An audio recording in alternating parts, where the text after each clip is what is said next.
Hello people of YouTube, it's Deepak here, and welcome to the DCS news stream for the 3rd of June 2023. I hope that you all enjoyed that, the most recent video in the Mirage 2000 series, all about the close combat modes, the auto-acquisition modes of the radar. A little bit of fun, and something that's quite useful, of course, in a dogfight situation post-merge. So yeah. Nice little video. I'm going to continue this series. I think there's still a bunch of stuff to cover in the radar, actually. So I will, I'll do some more radar videos soon, but I think what I'll do next is cover the cannon, because the cannon and the air-to-air kind of gunnery symbology in the Mirage is quite cool and quite capable. Welcome to the stream, Tog. You are indeed first. Welcome, Charts. Welcome, Stormcom Barry. Welcome, Tech Gaming 45. Enjoy your Nando's. Welcome, Mangash. Welcome, Tiger Moto. Welcome, Pink Floyd. Welcome, Paul Dillon. Tiger Moto, in case you didn't see the message in the other video, did you have a conversation with Helijumper on Discord? He got ED to give it to Tom P. I haven't heard anything from Helijumper. I'm not actually familiar with him. It was somebody else. I shouldn't start naming people, but I was speaking to somebody from Razbam. So here's hoping. You never know. Maybe I'll get the Strike Eagle at some point. Although its release is fast approaching. Welcome Pogo Joe and friends. Welcome Nico. Welcome Rob. Welcome Only Napalm. Welcome Polkit Games. Welcome everybody. I'll instead of waiting till the end, I'll do my call to action right now, seeing as how there's some new people about. If you haven't already, please subscribe, like, and comment. We are painfully close to the 8,000 subscribers now, and that's a big milestone for me. I'm really excited to have so many people following the channel and supporting me. So yes, if you're not subscribed already, please hit that button now. It costs you nothing, and it makes an old Scotsman happy. So yes, please do so, if you don't mind. So yeah, hope you all enjoyed that continuing series on the Mirage 2000C. But we're all here for a bit of DCS news, so let's crack straight into that. Yes, Tog, what he said, subscribe. Chandra Hedfeld, welcome to the stream. So yes, straight into the ED newsletter, as we always do. Dear fighter pilots, partners, and friends, we're excited to announce the newest addition to the DCS family, the legendary Mig-17F by Red Star Simulations. Check out the details below and get ready to take control of an aviation history icon. And we have some development screenshots that we should definitely take a little peek at here. Actually, I haven't seen any of these textured ones yet.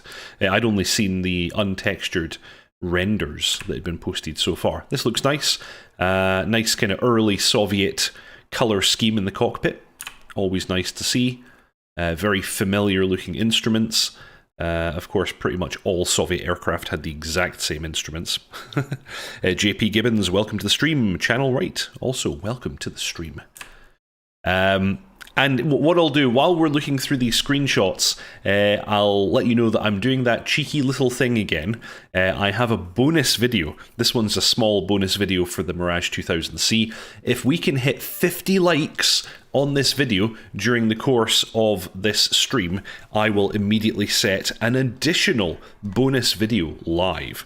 So go ahead and hit that like button. It's just a bit of fun. If we don't hit 50 likes during the course of the live stream, I will, of course, set the video live after the fact, as soon as we hit that number. So go ahead, support a little bit, give this video a thumbs up. Once I hit 50, we're currently 18, I will immediately set an additional Mirage video live. Welcome, Yogi. Good to see you too. Tiger Moto, thankfully less blue than usual. Wonder if that's accurate. Yeah, the blue came in later, actually. The aircraft of this era, they had some blue, as you can see, but it wasn't the complete blue washing that you see with the more modern Soviet aircraft. And actually Russian aircraft to this day, many of them are kind of blue interiors as well. Really nice modelling. You can see these flaps with the kind of weight-saving cuts in them. Very nice. And a very fancy kind of air brake there. And these are the shots I've seen before, the untextured interior shots. It looks pretty cool. I'm not such a big fan of aircraft of this era, but you know, the more of this kind of stuff we can get, the better. This is, of course, going to cover, I would guess, Korea and Vietnam as far as eras go. So pretty damn cool. Yeah, well worth a look. Check that one out. Oh, thank you very much for the support, Yogi. That's very kind. I salute you. I don't know what that was. Thumbs up and a salute all at once. Fantastic. Juan, hi, all from Spain. Oh, welcome. Fantastic. Good to have you aboard. Yogi, when are Razbam going to release the F-15E? Well, it's confirmed for the July open beta patch. So I think we already worked out what day that is. It's usually the Wednesday in the middle of the month. Am I right in thinking that that was coming out as the 12th? I can't remember. Let's see. Yes, that should be the 12th of July is my prediction. Of course, it's always possible that the open beta can get pushed for any variety of reasons, but Razbam themselves have confirmed that we should expect the early access release of the F-15 to be in July. A lot of developers doing F-15E tutorials. Yes, many content creators have gotten copies of the F-15 now, and so there's a lot of really good content on there, along with Razbam's official cold start video, and if I remember correctly, there was a bunch of stuff from Baltic Dragon as well, who I believe is working on the official manual. So yeah, lots of really good stuff coming. Oh my god, that's ages away, says Yogi. Well, I don't know. It's 1 month and a week. So yeah, about 5 weeks. That's not so long. We can wait. So, we'd like to update you on the improvements coming soon to the F-16C and FA-18C radars, notably realistic target detection and tracking in various operation modes. Phase 1 of this update incorporates more detailed and realistic modelling of the radar waveform that better accounts for reasonable detection range ratios between HPRF and MPRF modes. The model also has an adjustable speed gate option to select the width of the main beam clutter notch filter, helping to reject or show unwanted targets. Please note that this will be the initial release of the new radar model, and development will continue in future phases. And Sorel Row is launching their latest campaign, DCS UH-1H, the last show that promises an adventurous helicopter storyline. Stay tuned for the next open beta update. Thank you for your passion and support. Yogi, so much for 2 weeks' time. Ah, well, yeah, that was always a joke. They didn't mean that. They were jumping on the standard DCS joke of 2 weeks. Oh, here we are. We're at 30 likes for the video already. If we can bump that up to 50, I have another video I'll immediately set live. Tiger Moto, weeks not months is hopefully accurate now. Any news on the F4E from Heatblur? No, they haven't confirmed a release date. However, a little bit later in the news stream, I will be showing off some new screenshots that they've posted, which is nice. Any news on the Typhoon? No, there's been no news whatsoever on the Typhoon. We would expect that one to be at least a couple of years out. Typhoon will be much, much later. Heatblur, in the meantime, need to finish the F-14, the F-4, and my mind has gone blank. There was something else. Oh yeah, they were also working on the Intruder. So lots and lots of stuff. Yes, it's not a tornado. So, Mig-17F announcement. The Mig-17 is a subsonic fighter plane developed by the Soviet Union to improve the high-speed issues the MiG-15 encountered. It became the first Soviet fighter jet to feature an afterburner, which greatly improved its performance. The result was one of the most successful transonic fighters ever developed. Ultimately, the MiG-17 was flown by over 30 countries over a time span of 3 decades. It was also built under license outside the USSR in Poland and China. The MiG-17 is most famous for its role in the Vietnam War, where it was pressed into dogfights against third-generation US fighter planes. Its ambush and tight-quarter dogfight tactics were so successful that the US, Soviet Union and European countries were forced to re-evaluate their own aerial combat tactics and rethink future plane developments. By the 1970s, the US Navy's Fighter Weapons School, otherwise known as Top Gun, and US Air Force's Weapons School were established to teach pilots new air-to-air combat tactics from lessons learned. The F-16 Viper was a direct result of the lessons learned in Vietnam while fighting the maneuverable MiG-17. It's no coincidence that the F-16 was also the first fighter jet that was able to outrate the MiG-17. Headed by two pilots, the Red Star simulation's primary focus from the start was on accurate flight dynamics, using Soviet wind test tunnel data, performance manuals, US testing results from a captured Mig-17F, and with the aid of several current MiG-17 pilots, the Mig-17F LIM-5 module for DCS has been developed with the most realistic simulated flight dynamics ever produced on a MiG-17 plane. So, flight dynamic key features, turn and climb performance 0 to 40,000 feet, dynamic stall and flap performance, low speed, high angle of attack drag, high G drag, and dynamic engine with speed, altitude, and thrust performance. Plane key features, aircraft's key features, ASP-4N gun sight with the SRD-1M gun radar, SPO-2 Sirena RWR, SRO-2 Crom IFF, the ARC-5 ADF radio for navigation, and standard and Egyptian upgrade weapons. Please follow the news for more info about this fascinating addition to DCS. Sounds rather exciting. Pink Floyd, when ED says years, I trust them completely. It's gonna be a few years. Cool. And then we've got the radar development report. This one's rather exciting. Phase 1 of our new radar model for the F-16C and F-18C provides more realistic radar target detection and tracking in different modes of operation. It incorporates many new features like signal-to-noise ratio calculations that determine a target's detection range, signal-to-clutter ratio, and receiver dynamic range calculations. The latter may limit detection of small targets in the presence of strong ground clutter. The new modelling also better accounts for the unique aspects of different waveforms. For example, velocity search and range while search both include high pulse repetition frequency waveforms. However, RWS provides range measurement because it uses frequency modulation ranging. That also results in a loss of sensitivity. Our model accounts for such losses, and detection range depends on the type of FM waveform. Also, HPRF modes can only detect closing targets. Detection of low aspect targets are generally limited by strong side lobe clutter.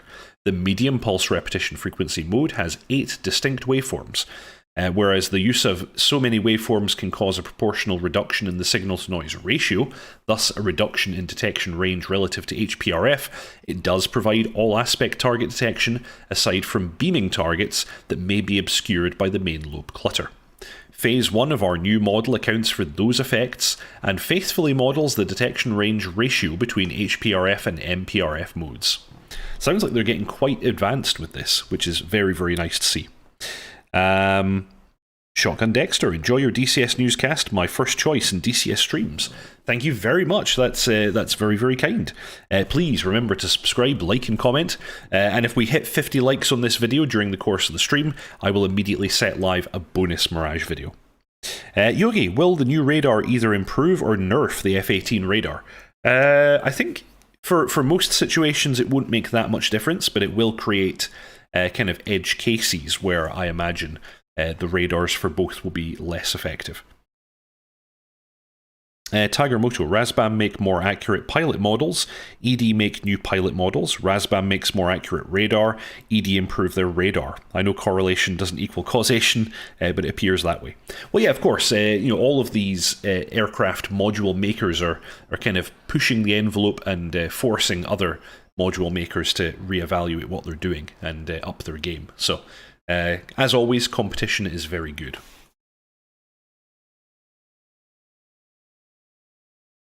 So, continuing with the radar.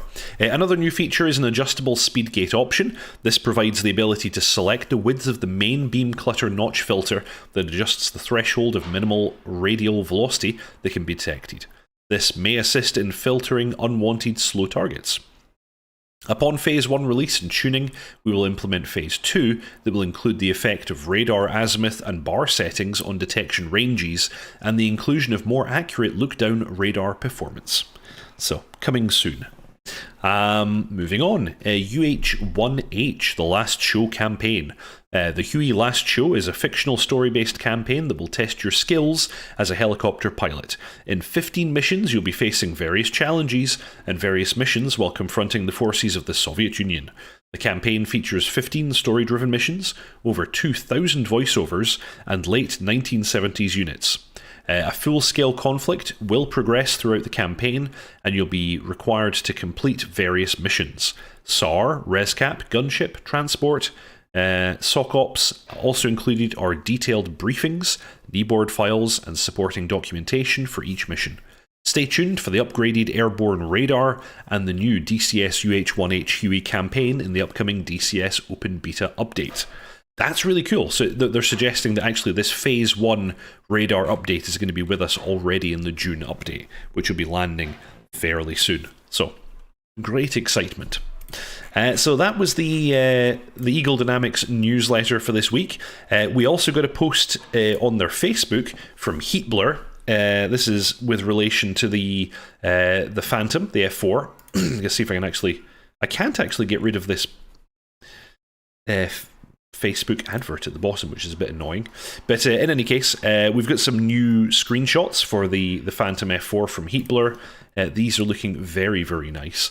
As dotChuckles was saying before, you can see that they've clearly scanned and modelled a real-world aircraft, one that's got a bit of kind of skin stress. Very, very nice details on these.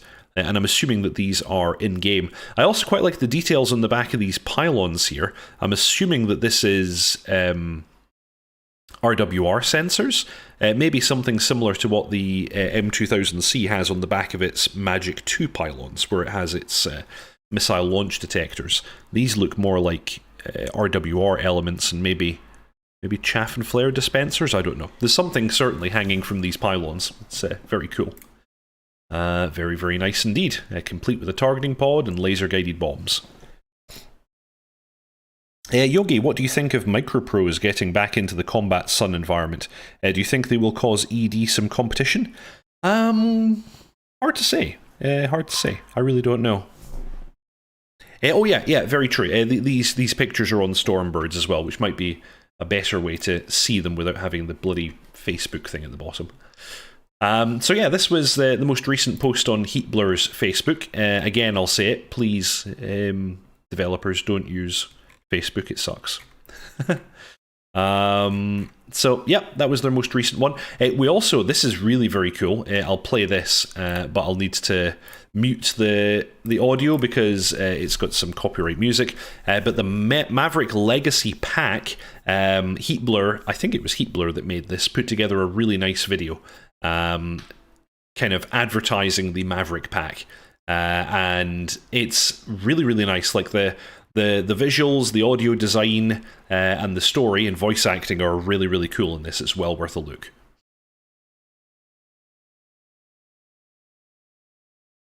Yeah, I doubt that micropros are making kind of. They're making study level simulations, but they're really just kind of covering individual units in most cases. So I don't know if their intention is to make something that will actually compete with DCS. Of course, it'd be cool if they did. Competition is always good.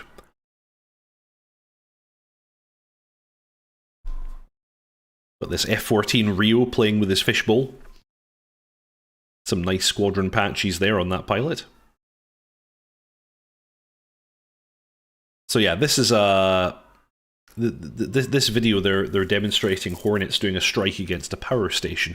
This actually is very similar to the mission that Top Gun 2 is actually based on or was inspired by. There was a real life mission where I think it was Israel attacked a nuclear power station in Iraq, or was it Iran? I can't remember. Because they were worried that they were going to start enriching the fuel and making weapons grade plutonium, so they destroyed the whole site. And it was, yeah, very, very similar kind of situation to this. So, Here is basically what Top Gun 2 was trying to represent, but more realistic.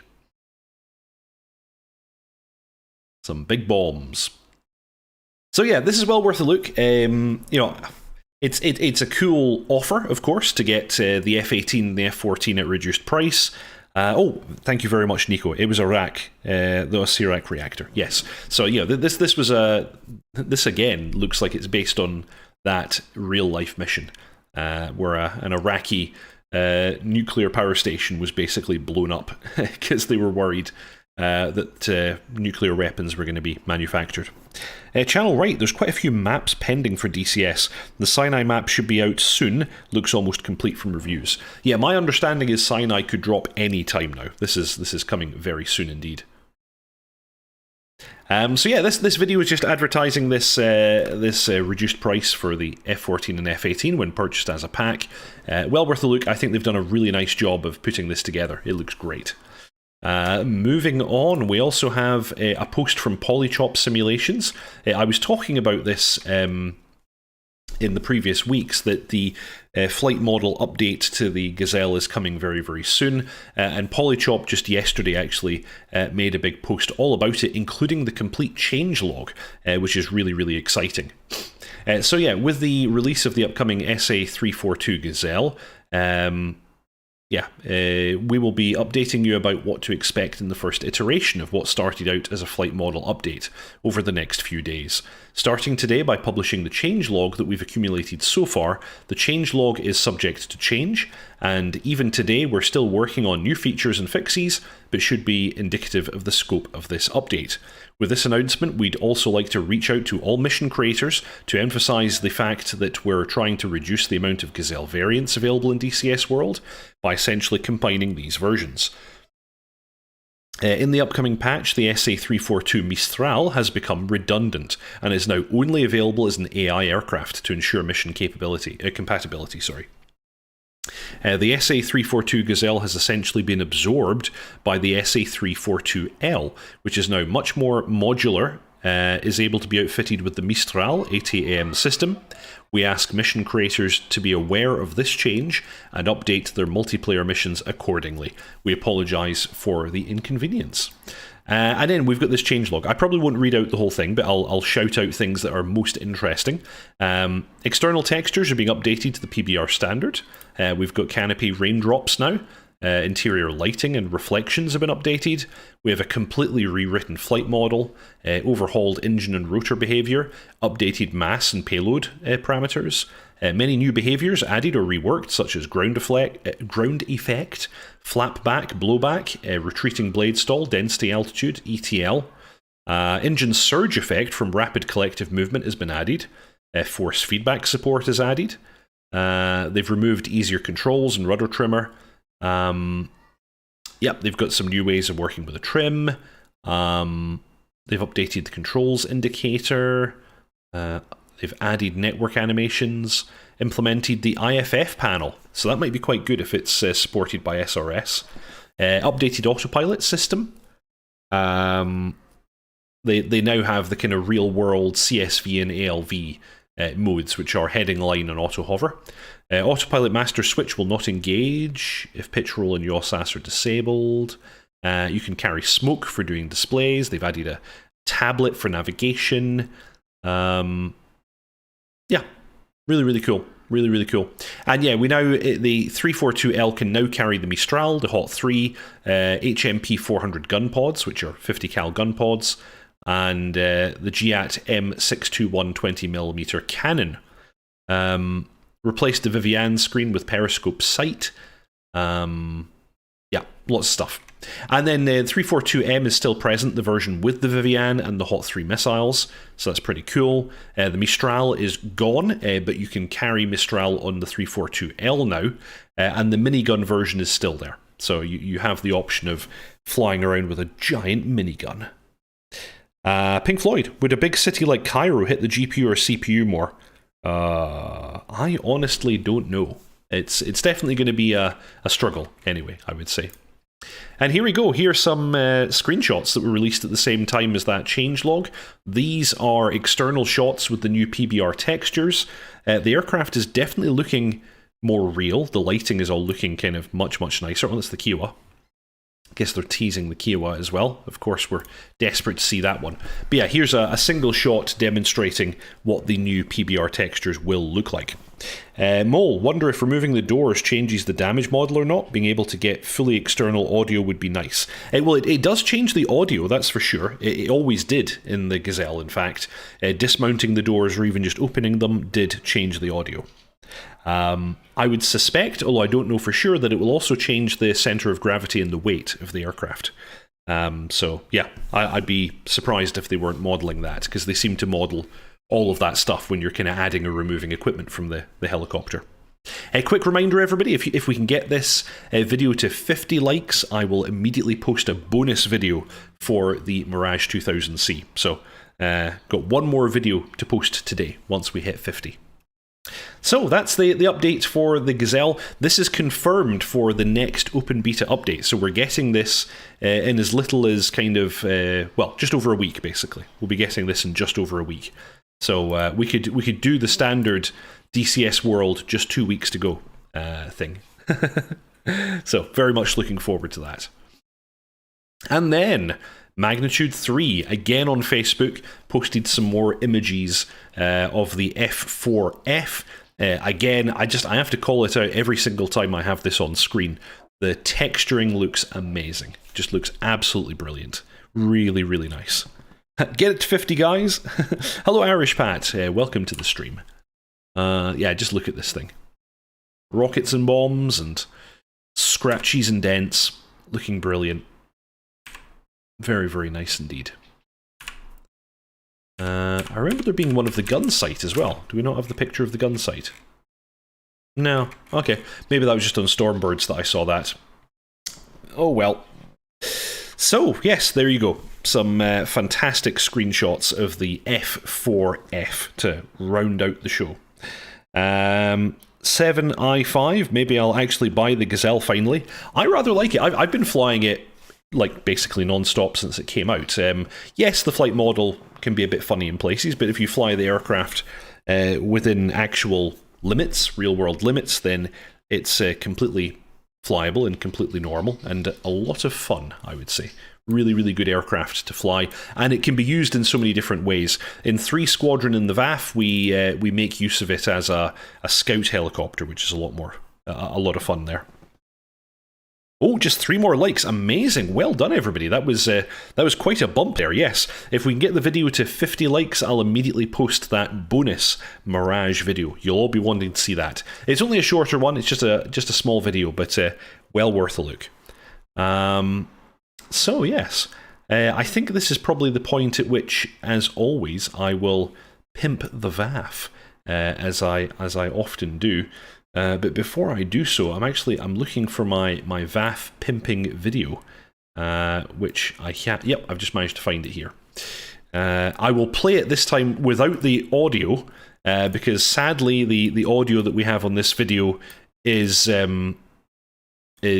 copyright. So you're going to get this without audio, sadly. But just imagine it from last time. But my previous video got demonetized, so I'm not doing it again. So yes, the VAF, the Virtual Air Force. It's a virtual online squadron that was originally founded by myself and dotChuckles many, many moons ago. We're flying every Tuesday and Thursday at 8 PM UK time, and we're currently doing a campaign of missions. Once that campaign is complete, we'll move back on to doing training sessions. We currently have squadrons flying the Apache, the A-10, the Harrier, the F-16 and the F-18, and we're always looking for more pilots, more air traffic control, more GCI, more mission makers, everybody, all kinds of people. Now, if you're watching the stream just now, you can join our Discord using the link in the chat at the side, or if you're watching this after the fact, there's a link in the show notes below to our Discord. Everybody is welcome. So please come along and hang out with us all. There are lots of cool people to speak to and to spend time with in the Virtual Air Force. It's also possible to fly with us as freelancers if you don't want to join one of the internal squadrons, because they have requirements. They have necessary kind of required training, type ratings, qualifications, all that kind of fun stuff. But all are welcome. Yes. Oh, one more to go. We only need one like. If there's one person watching this stream right now who hasn't liked the video, go ahead and press that button. I will immediately post a bonus Mirage 2000 video. Pink Floyd, demonetized, scandalous. Yes, sadly, it was really cool kind of trailer music that Jupiter, he's a member of the Virtual Air Force, he made that video. He had a really cool bit of kind of trailer music in the background. Sadly, it's copyright, and I played it on the DCS news stream last week and got demonetized. So much sadness. Charts, really enjoying the current VAF op. The TAC view debriefs after are so entertaining. Yes. Yeah, it's really good. Papaz, another VAF member, created this this campaign, and the missions are absolutely brilliant. Oh, well done, everybody. 51, we've hit it. Fantastic. Okay, I'm pressing the buttons right now. I'm going to make this video live. Boop, I've hit publish. It's done. So, wait until the end of this video, but there is a new Mirage 2000 bonus video waiting for you all. So, thank you very much. Good job. Well done, everybody. Too many votes. Back it off. Back it off. We went too far. But thank you. Your support is very, very much appreciated. So, yeah, I've been DPAC, and that's pretty much all the news that we have for this week. I do a new tutorial video every Saturday at 7:30. No, 6:30 UK time. I'm thinking my local time here. 6:30 PM UK time. There's a new tutorial video every week. Currently doing a series on the M2000C by Razbam. Next week I'll be doing a video on the Cannon. This week it was about the close combat modes. So I hope you were enjoying that. That's always followed straight after by the DCS news, which just happens to be this thing, what you're watching right now. And thank you very much for watching, and thank you very much for your support. If you haven't already, please subscribe, like, and comment. It's a really big help to me and to the channel. Also, if you'd like to further support the channel, you have the option of joining DeepHack's ground crew. For a small monthly fee. All you have to do is click the join button below this video. Thank you very much to those of you who've already done so. Big shout out to Harish Rajan, Byron Farrow, Storm Kimbari, Channel Right, Mangash, J.R. Walker, Chandler Hedgevald, Griff Nizzle, Mr. Yeti, Frantic Stone, Bread, Tier Zero, Erdinker Tan, Veli Tapani Corpicanas, Tiger Moto, Sean I Am 81, Charts, and Pink Floyd. Thank you very much indeed to all of you. I salute you all. Thank you very, very much. So yeah, that's everything we have for this week. It was kind of a more quiet news week. However, I feel like once the next open beta drops, we're going to have a lot to talk about. And then the one after that, even more. So stay tuned. There's lots of cool DCS stuff coming very, very soon. So thank you all very much for watching. Fly safe, and I'll see you all next time. Ta-ta.